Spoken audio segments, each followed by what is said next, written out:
नमस्कार, मैं आपके साथ जशवी श्रीवास्तव और आप देख रहे हैं सी न्यूज भारत। वक्त हो गया मध्य प्रदेश बुलेटिन का। चुनारदेव जनपद पंचायत की ग्राम पंचायत नवेगांव कला में सरकार के अभियान के तहत शिविर का आयोजन किया गया, जिसमें टीबी से ग्रस्त मरीजों की जांच की गई और ग्रामवासियों से एक्सरे कराए गए। देखिए पूरी रिपोर्ट।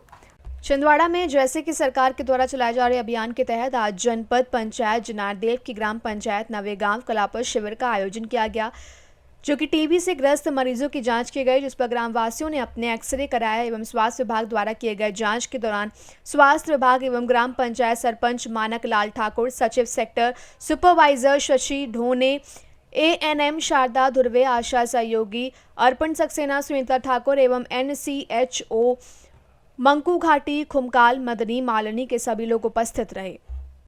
आज जो शिविर रखा गया है, इसका मुख्य उद्देश्य क्या है? आज जो शिविर रखा गया है उसका मुख्य उद्देश्य ये है कि जो टीबी वाले मरीज होते हैं, इनको जुन्नारदेव जाना पड़ता था और जुन्नारदेव में इलाज होता था। फिर कुछ लोग ऐसे हैं कि नहीं जा पाते थे, अपने काम धंधे में ध्यान दे करके वो घर से ही नहीं निकल पाते थे। तो अपने शासन की मंशा ये है, जैसे विवेक बंटी साहू जी जो है अपने सांसद जी और PM क्या बोलते हैं अपने मोदी जी, इनकी सबकी मंशा अनुरूप सब कैंप लगा करके हितग्राही को लाभ ले रहे हैं, ताकि वो बीमारी से ग्रसित न रहे। छिंदवाड़ा से सी न्यूज संवाददाता वीरेंद्र अग्रवाल की रिपोर्ट। चुनारदेव और भूरा भगत स्थल पर विशाल मेले का आयोजन किया गया, जिसमें श्रद्धालु लाखों की संख्या में महादेव के दर्शन करने पहुंचे। देखिए पूरी खबर।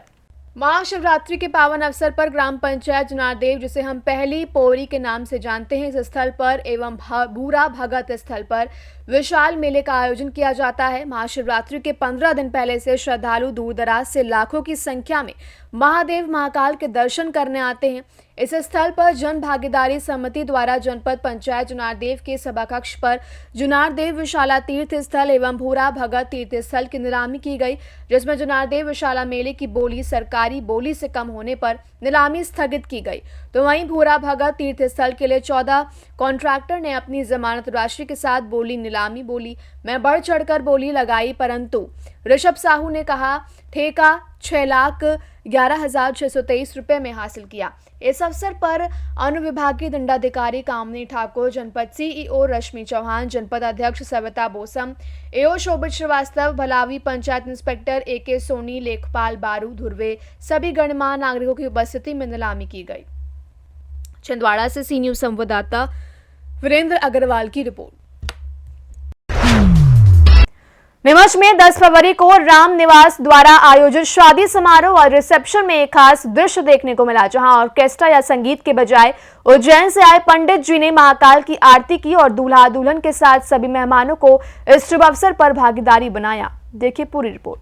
नीमच में आज एक शादी समारोह और रिसेप्शन में कुछ अलग हटकर देखने को मिला। वैसे तो शादी के रिसेप्शन में हमेशा ऑर्केस्ट्रा या संगीत सुनने को मिलता है, परंतु बगीचा नंबर 10 के निवासी राम निवास ने अपने 2 पुत्र राहुल लखन की शादी में आज 10 फरवरी को शाम 7 बजे भोजन का निमंत्रण दिया। शादी समारोह और रिसेप्शन का आयोजन किया, परंतु पहली बार देखने को मिला कि दूल्हा दुल्हन को स्टेज पर आने के बाद उज्जैन से आए पंडित ने महाकाल की आरती की और दूल्हा दुल्हन और शादी समारोह रिसेप्शन में आए सभी अतिथि को महाकाल संकट से बचाए, ऐसी कामना करने के बाद फिर वरमाला के कार्यक्रम की शुरुआत की गई। तरह सभी ने आरती में भाग लिया।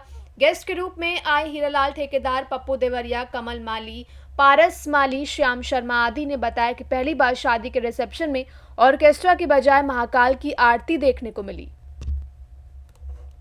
नीमच से सी न्यूज संवाददाता महेश सुथार की रिपोर्ट।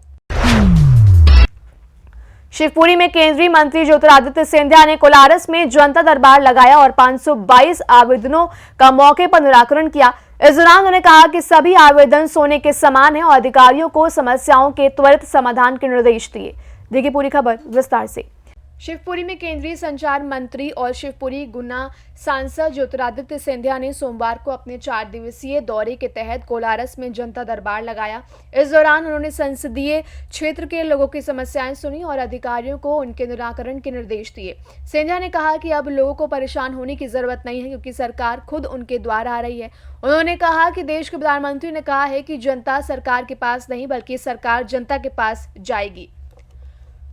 पिछोर में आवेदन फेंके जाने के आरोपों के बाद सिंधिया ने आवेदनों को लेकर विशेष सावधानी बरती। उन्होंने कहा कि जनता की समस्याओं के आवेदन सोने के समान हैं और सभी आवेदनों को डिजिटल किया जाएगा।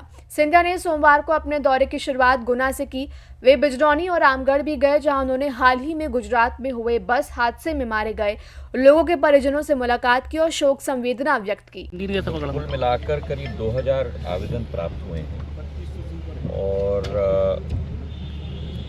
करीब हम लोग ने 108-109 का निराकरण अभी इसी समय में हम लोग ने कर लिया है मेरे हाथों से। बाकी जो मेरा सिस्टम है वो मैं आपको बता भी देता हूँ। मैंने बताया भी था कि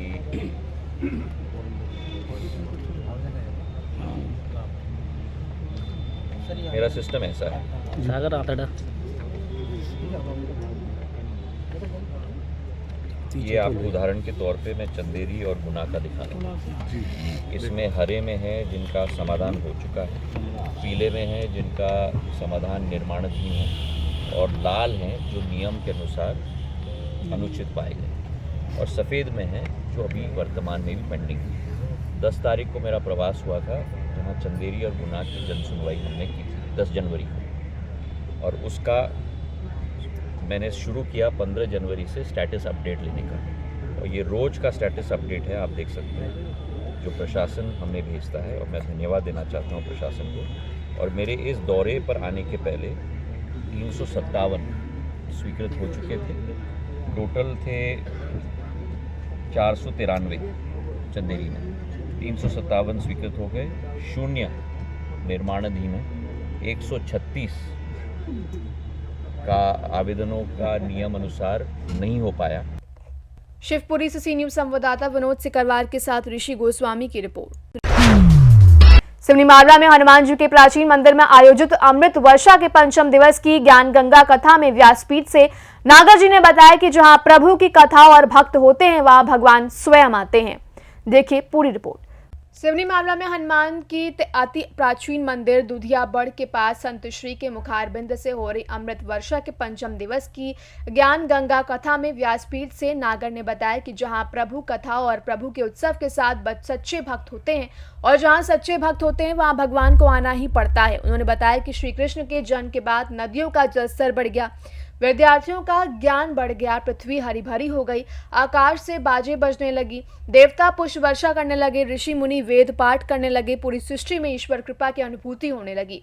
इसी प्रकार यदि श्रीमद् भागवत कथा में आनंद आने लगे तो समझो प्रभु कृपा बरस रही है। उन्होंने कहा कि ईश्वर बचपन में सुख मत देना और बुढ़ापे में दुख नहीं देना। ध्रुव प्रहलाद ने बचपन में दुख भोगा और फिर प्रभु कृपा से सुखी सुख पाया। संत श्री नागर ने मोबाइल को मंथुरा के समान बताया। जैसे मंथुरा ने राजा दशरथ का घर बिगाड़ा, इसी प्रकार मोबाइल बच्चों के साथ साथ दाम्पत्य जीवन भी बिगाड़ रहे हैं। सिवनी मालवा से सी न्यूज़ संवाददाता संतोष चंदेल की रिपोर्ट। फिलहाल इस खास रिपोर्ट में बस इतना ही। देश दुनिया की तमाम खबरों को जानने के लिए आप देखते रहिए सी न्यूज़ भारत।